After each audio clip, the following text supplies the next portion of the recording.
드리겠습니다. 한 주간 더운데 사신다고 고생 많이 하셨습니다. 자, 유배지가 뭘까?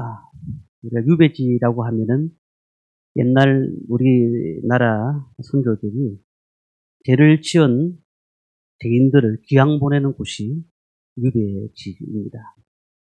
일종의 감옥 같은 곳입니다. 유배를 떠난 당사자들이 다시 돌아온다 하더라도 다시는 가고 싶지 않은 그런 곳을 유배지다, 이렇게 볼 수가 있습니다. 그런데 지금 우리나라를 가만히 보면 그 유배지들이 휴양지가 되어 있습니다. 전라도 강진에 보면은 다산 정약용 유배지인데 지금은 굉장히 유명한 관광지가 되었습니다. 정약용이 18년 동안 있으면서 유배지에 있으면서 200권이 넘는 책을 저술한 것을 보게 되는데요. 성경은 유배지에서 휴양지로 바뀐 많은 인물들을 소개를 하고 있습니다. 우리가 잘 아는 요셉은 보디발의 아내의 모함으로 인해서 감옥 갔습니다. 감옥에 갔을 때에 그가 총리가 될 것이라고 누가 생각을 했겠습니까? 그러나 그 감옥에서 충분한 휴식을 가지고 그리고는 하나님께서 그를 세워주셔서 총리가 되게 하셨습니다. 분명히 감옥이었지만은 이 요셉에게서는 굉장히 힘이 있는 곳이라고 볼 수가 있었던 것이죠. 모세도 마찬가지입니다. 애굽인을 쳐서 죽였습니다. 그리고는 도망간 곳이 미디안 광야입니다. 40년 동안 외롭고 쓸쓸한 광야에서 그가 양을 치면서 힘들게 살았지만은 하나님께서 그를 이스라엘의 위대한 지도자로 부르셨던 사실을 우리는 알 수가 있습니다. 그러니까 최대의 휴양지가 위대한 광야였다, 이렇게 볼 수가 있습니다. 오늘 우리가 이 말씀을 묵상하면서 이 말씀에 충분한 대답이 있다고 생각되어집니다. 바울이 지난주에 이어서 말씀을 드리면 276명이 함께 배를 타고 지금 로마로 가고 있는 중인데요. 폭풍을 맞습니다. 유라굴로 폭풍을 맞아서 배가 파손이 됩니다. 그리고 그 배가 자초하게 되는 겁니다.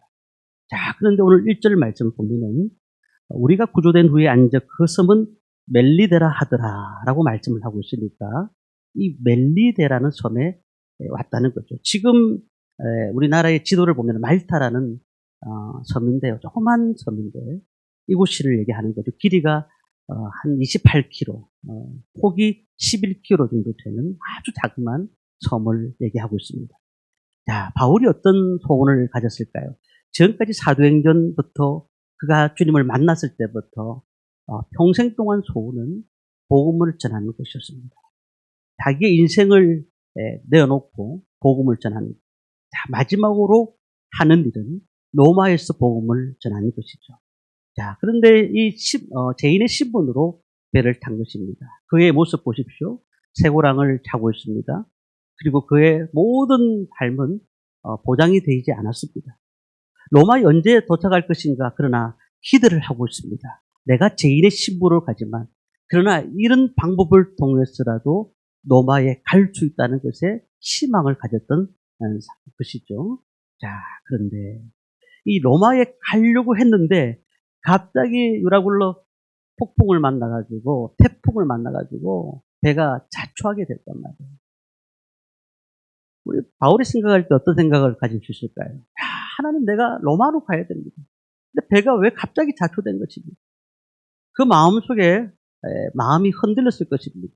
하나님, 제가 죄인으로 신분으로 가더라도 로마로 가는 것이 나의 인생의 답인데 왜 이렇게 힘든 문제를 저에게 주셨습니까?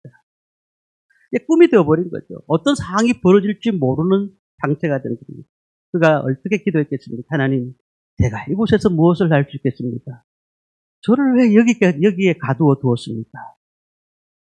굉장히 엄습해오는 두려움 가운데서 저 멀리 하늘을 바라보면서 괴로움의 눈물을 흘리면서 그가 아무것도 알 수 없다는 사실에 자신이 힘든 모습을 가지고 있었을 것입니다.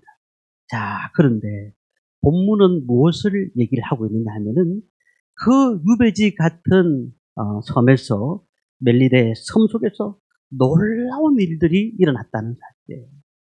사도 바울이 유배지 같은 그 섬 안에서 낙심하였지만 그러나 하나님께서 하나하나 계획하시는 모든 일들이 정말 하나님이 계획하시는 뜻대로 이루어갔다는 것을 그는 알고 있었던 것이죠. 네, 멜리데 섬 3개월 동안 체류했습니다. 사실 이 멜리데라는 뜻은 피난처라는 뜻을 갖고 있어요. 로마에 가면은 이제 죽을 날밖에 기다리지 않습니다. 그의 인생에 복음을 전하다가 한 번 로마 앞에서 많은 사람들 앞에서 복음을 전하다가 죽으려고 했던 그 바울은 그러나 이 3개월 동안의 휴식 가운데 또한 하나님의 살아계심을 그가 또 체험하게 되지 않습니까? 저는 이 말씀을 준비하면서 그런 생각이 들었습니다. 우리는 그러면 피난처가 어디입니까?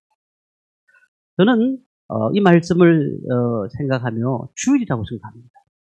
월요일부터 토요일까지 세상에서 많은 일들을 하고 계시지 않습니까?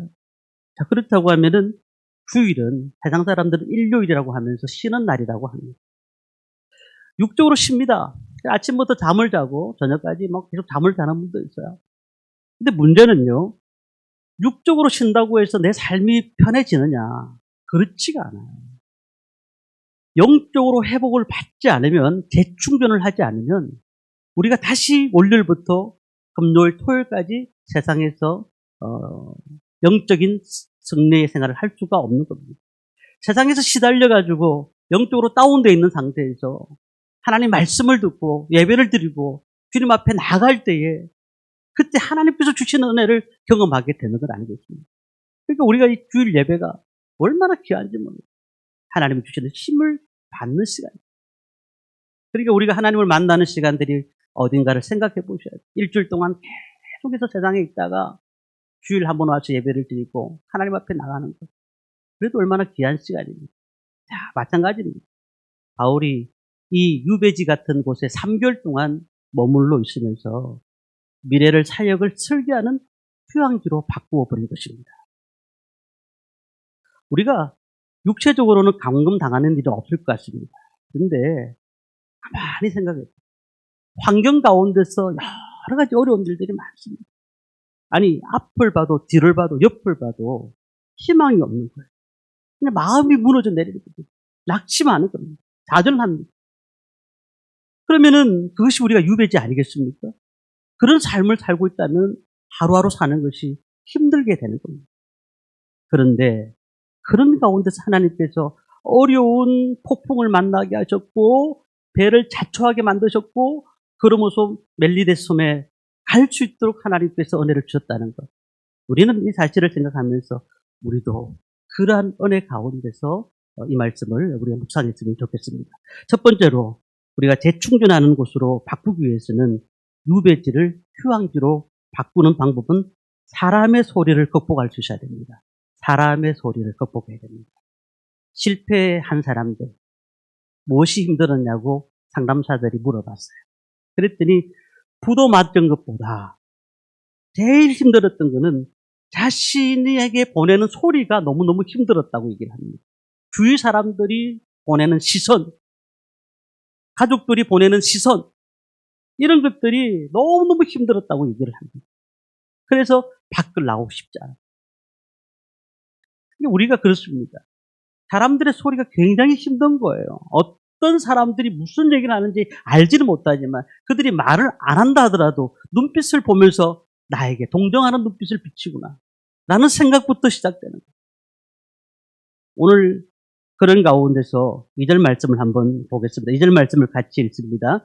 비가 오고 날이 참해 원주민들이 우리에게 특별한 동정을 하여 불을 피워 우리를 다 영접하더라. 비가 오고 날이 참해라는 것은 일기를 말하는 것이 아니고 겨울이 시작된 것입니다. 겨울에 태풍이 불었으니까요. 자, 그런데 이 사람들이 얼마나 따뜻하게 했느냐 하면은 오늘 뒤에 말씀은 다 영접하더라. 우리를 다 영접하더라.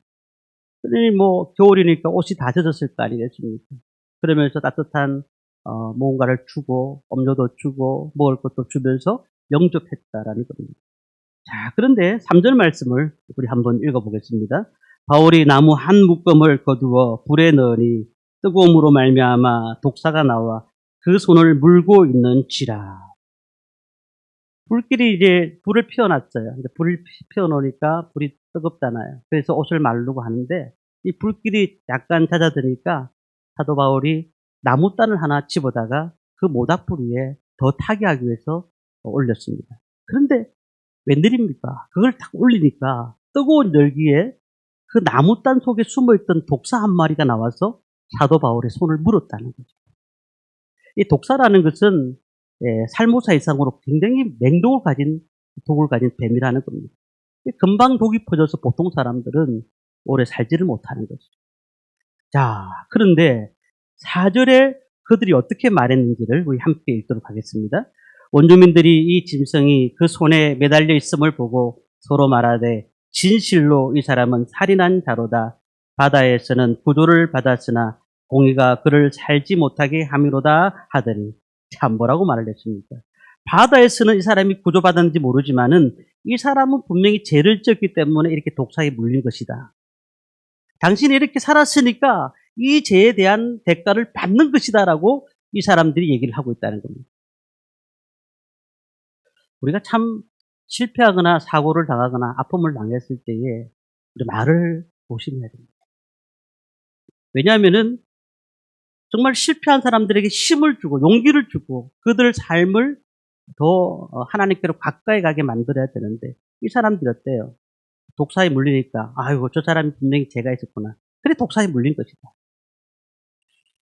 이런 겁니다. 50평짜리 아파트에 살다가 어떤 사업에 실패해가지고 단칸방으로 이사를 갑니다. 그러니까 단칸방으로 이사 가면 그 고통의 말로 할 수 없잖아요. 그러니까 그 친구들이 나한테 뭐라고 말할까?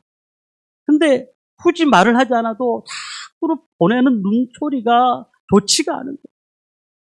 그러니까 스트레스인 거죠. 아니, 실패할 수도 있습니다. 사업하다 보면 실패할 수도 있고, 안 될 수도 있는 거 아닙니까? 그런데도 모든 그런 삶들을 다 얘기를 하면서 너가 그렇게 살았기 때문에 그렇게 된 것이다. 우리 욥기를 보시면 됩니다. 욥이 당한 고통이 작은 고통입니까? 하루아침에 자식이 죽었어요. 거기에다가 재산을 잃고 아내가 욕을 하며 떠나가 버렸습니다. 혼자 남았습니다. 병이 생겨가지고 그냥 끌고 앉아있는 그 모습. 그런데 그런 가운데서 옆에 주위 사람들이 뭐라 하고 있습니까? 아내가 당신은 하나님께 저주받았으니까 하나님을 저주하고 죽으시오 라고 말을 했어요. 그뿐만 아닙니다. 욥의 친구들이 찾아와가지고 처음에는 신학적으로 풀어줍니다. 그래, 욥 너도 잘 살았어 라고 시작을 했는데 나중에 가만히 보면서 뭐라고 합니까? 너가 죄를 지었기 때문에 너가 하나님 앞에 죄를 지었기 때문에 이런 고통을 받는 거야 라고 욥의 친구들이 얘기했다는 겁니다. 우리가 마음속에 남은 상처가 어디서 나오느냐? 말 때문에 나오는 거예요. 말 때문에. 마음의 상처가 실패 때문에 나오는 게 아니라니까요. 사람들이 말하면서 우리의 마음을 건드는 겁니다. 얼마나 힘들겠어요. 지금도 힘듭니다. 우리가 이 고난 중에 있습니까? 과거에 실패하셨습니까? 또한 이렇게 힘든 가정 가운데 있다고 하면 인생의 유배지에 있는 것처럼 느껴집니까? 그렇다면 진정 휴양지로 바꾸자 하면은 이제 사람의 말을 우리는 또한 듣지 말아야 됩니다. 말씀을 순종해야 됩니다. 그래서 하나님은 우리에게 사람들의 소리를 극복하라. 사도 바울의 반응을 보면 알잖아요. 사람들이 수근수근 하는 소리가 들렸잖아요. 자기는 뱀의 독사에 물렸는데. 그런데도 아무런 대항을 하지 않았어요. 말도 하지 않았어요. 사람들의 소리를 어떻게 했어요? 극복했습니다. 이제는 사람들이 보니까 죽을 것이다 라고 생각을 했는데 시간이 지나도 안 죽는 겁니다. 그래 그 광경을 본 다음에 6절 말씀을 우리 한번 읽어보겠습니다. 6절입니다. 그들은 그가 붙든지 혹은 갑자기 쓰러져 죽은 줄로 기다렸다가 오래 기다려도 그에게 아무 이상이 없음을 보고 돌이켜 생각하여 말하되 그를 신이라 하더라. 잘 읽어보십시오.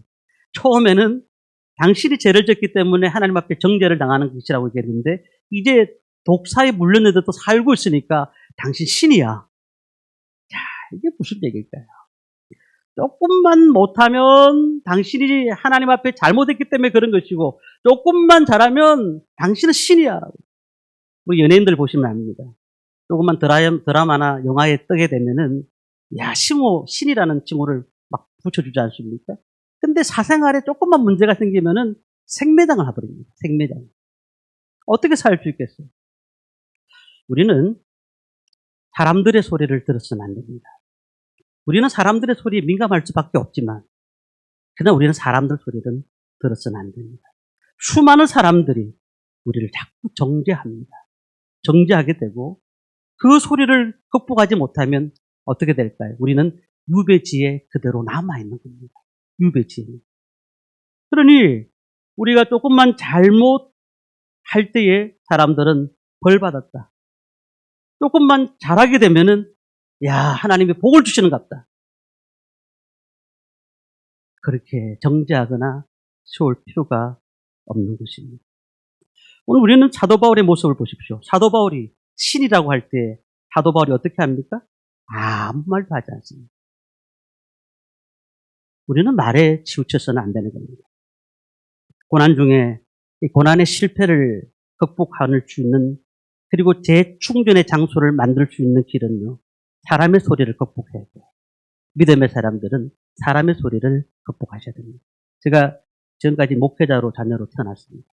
그리고 지금까지 평생 동안 제가 살펴보니까 군생활할 때 몇 번 빼놓고는 거의 대부분 주의를 범한 적이 없습니다. 한 번도.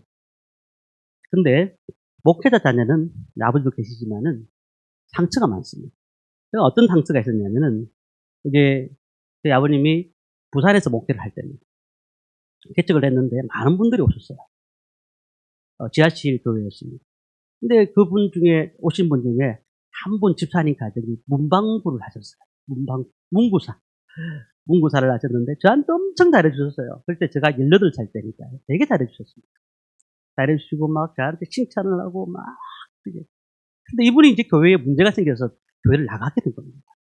나가게 되는데 이 문방구 어디 있느냐면 교회 들어가는 입구 근처에 있어요. 저는 그쪽으로 가야 되잖아요. 이분이 이제 교회를 나갔어요. 다른 교회를 가신 거죠. 근데 저만 보면 인상을 찌푸리는 거 아닙니까? 제가 뭐 잘못했어요? 인상을 찌푸리는 내만 보면 인상을 찌푸리는 18살이 얼마나 상처받았지. 그러니까 뭐 목회자 자녀들이 다 겪는 그런 것 같아요. 참 안타까운 겁니다. 저는 잘못한 거 없어요. 저는 그렇게 어떻게 해야 될까요? 그걸 이겨내야 되는 거죠. 교회는 많은 사람들이 모입니다. 뭐 목회자뿐만 아니라 우리 성도님들이 계십니다. 근데 제가 조금만 잘한다고 생각해요. 조금만 더 성도님들 도와주고 그리고 말씀도 좋고 그러면은 막 성도님들 떼어줍니다. 우리 목사님 말씀 좋고 능력 있고 권능 있다. 근데 조금만 잘못해 보십시오.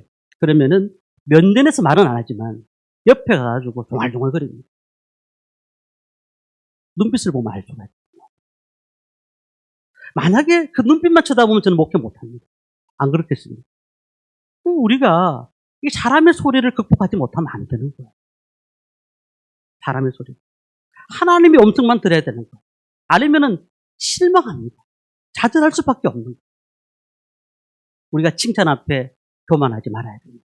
그리고 잘못된 비판 앞에 낙심하지도 말아야 됩니다. 늘 우리는 어떻게 해야 될까요? 기도해야 됩니다. 기도해야 됩니다. 찾아올 수밖에 없는 유배지. 얼마나 힘든 상황들. 누구도 말 못하는 그 상황에 있을지 아름다운 휴양지로 만들기 위해서는 어떻게 된다고요? 사람들의 소리를 듣지 말아야 된다는 겁니다. 두 번째는요. 유배지를 휴양지로 바꿀 수 있는 또 하나의 방법이 하나 있습니다. 불가능한 상태를 극복해야 됩니다. 사람들이 볼 때 불가능하다 하는 상태를 극복해야 됩니다. 자, 누가 극복할까요? 내가 극복하는 게 아닙니다. 하나님이 능력 주셔서 극복한다는 겁니다. 만약에 바울이 심장이 약했다고 생각해 보세요. 독사가 손을 딱 무는 순간 기절하거나 심장마비가 올 수도 있어요. 그런데 침착하게 했어요. 침착하게. 자, 그 머릿속에는 뭐가 있을까요? 그는 머릿속에 평생 로마로 가야 된다.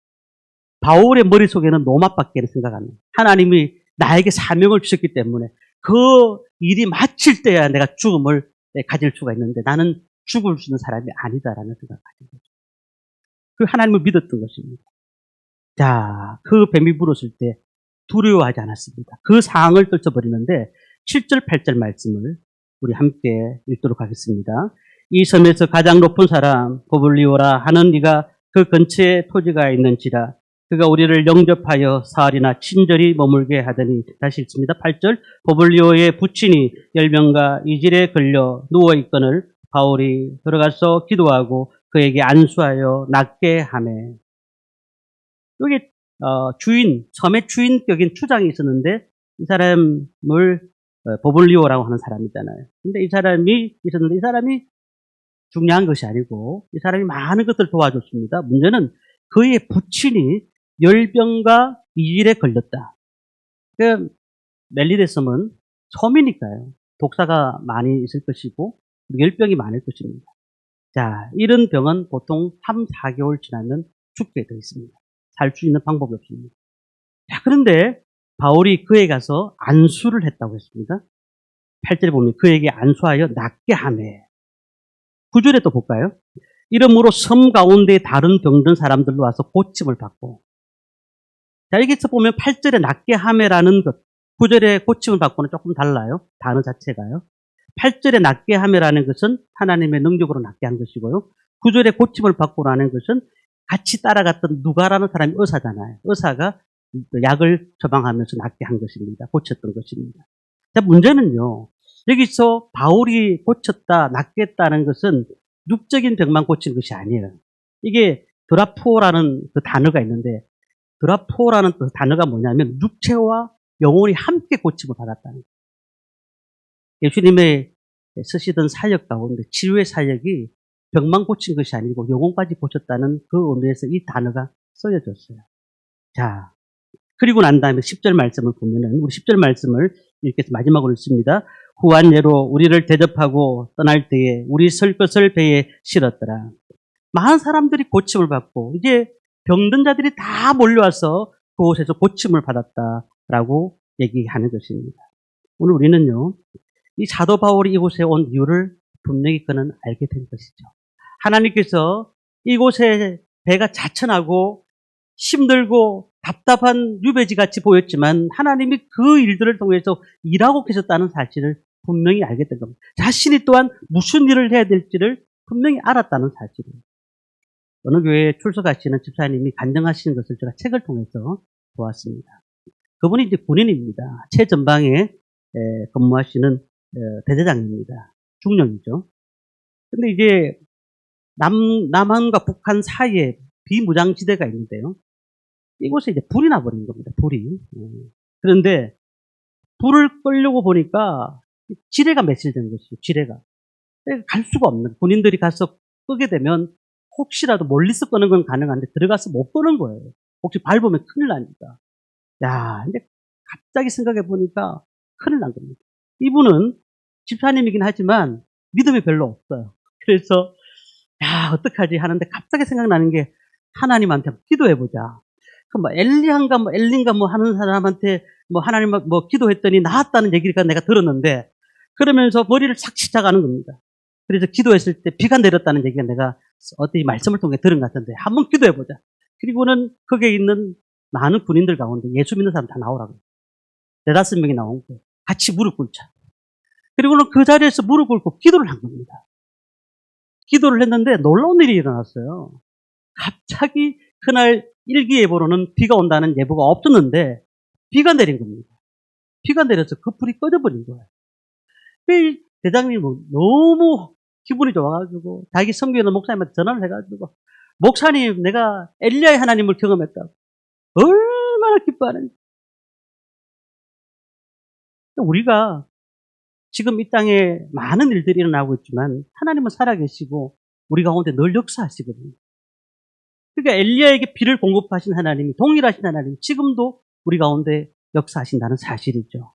옛날 홍해를 가르신 하나님, 요단강을 가르신 하나님, 여리고성을 손가락 하나 되지 않고 돌게 하시면서 무너뜨리신 하나님. 그 하나님이 지금 바울의 하나님이고 우리의 하나님 줄 믿습니다. 그러니까 우리가 유배지 앞에서 고민할 필요가 없는 거예요. 이거는 안 된다, 할 수 없다라고 생각하는 것이 이 유배지를 휴양지로 바꾸기 위해서는 하나님의 놀라운 역사를 경험해야 된다는 거예요. 사업이 부도나고 직장이 딸리고 하는 일마다 안 되고 가정에 싸움이 나고 너무 답답한 곳이 유배지 아니겠습니까? 그러면 우리가 환경을 바꾸기 원한다면은 이 유배지를 휴양지로 바꾸기 원한다면은 우리 삶 가운데 하나님의 역사를 맛보아야 될 줄 믿습니다. 저희 교회에서 선교사님들을 6군데를 보내고 있습니다. 근데 우리가 뭐 돈이 많아서 보내는 것도 아니고 너무 사역을 하시는데 힘드시잖아요. 그래서 조금이라도 후원을 하기 위해서 보내고 있는데 저한테는 이제 사촌 동생이죠. 외삼촌 동생인데 백이탕 선교사님, 최순건 선교사님이 지금 필리핀 난간 지역에서 20년 동안 사역을 하고 있습니다. 처음에 이제 사역을 할 때 제가 얘기 들었어요. 들었는데 사명받고 갔는데 뭐 한국 외대 다니고 한 사람은 한양대학교 졸업을 했습니다. 그리고는 일을 하다가 다 포기하고 선교 쪽으로 간 겁니다. 갔는데 뭐 돈을 가지고 간 적이 없으니까 처음에 예배를 드릴 때에 정자나무 앞에서 예배를 드립니다. 나무 앞에서, 그늘 앞에서 예배를 드립니다.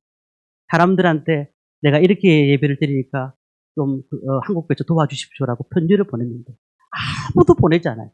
교회가 없으니까 안 보내는 겁니다.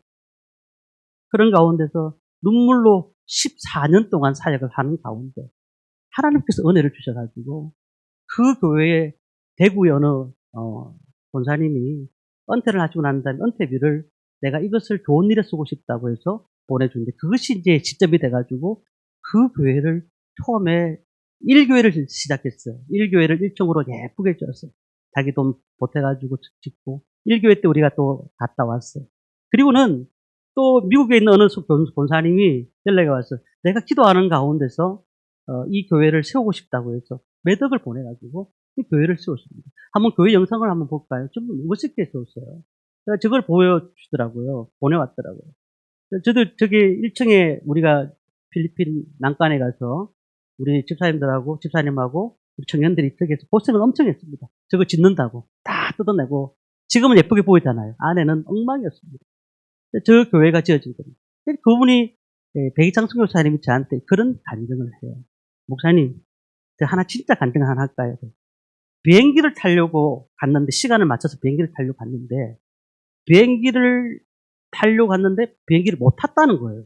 시간이 안 맞아가지고. 그날따라 차도 너무 늦게 가고 차도 너무 난리나 거리고 굉장히 막히거든요. 그래가지고 너무 힘들었는데 놀라운 거는 그 비행기 앞에 탔던 비행기가 추락을 해버린 거예요. 추락을 했어요. 그러니까 그때 정신이 번쩍 드는 거예요. 내가 저 비행기를 탔으면 죽었다는 거예요. 죽었는데 그 다음 비행기를 탔기 때문에 살았다는 거예요. 그러면서 하나님이 나를 사랑하시고 나를 일을 하시기 위해서 그 일들을 하셨다는 것을 자신한테 간증을 하시더라고요. 우리가요, 유배지 같은 곳이라 하지만 사람들이 볼 때 아무도 할 수 없는 곳이었지만 하나님께서 빈민촌 같은 곳에 휴양지를 만들어 주시는 거예요. 하나님이 나라가 임하는 곳. 우리 꿈에 있는 게도 마찬가지입니다. 많은 사람들이 교회를 지나가다 보면 개척교회가 지천교회의 상가교회로 서 있습니다. 보통 교회들이 대부분 다 1층 단층교회를 짓더라도 교회를 짓잖아요. 우리는 2층의 단층교회, 누가 봐도 저 개척교회구나 그렇게 생각할 수가 있지만 많은 사람들이 저게는 유배지 같은 느낌으로 보이지만 저는 유배지라고 생각하지 않습니다. 이곳이 하나님이 보내주신 휴양지라고 믿습니다. 왜냐하면 제가 이곳에서 15년 동안 목회하면서 유난히 상처받은 사람들도 많고 아프고 어려운 사람들 다 정말 그분들을 주님의 사랑으로 도우려고 노력을 했습니다.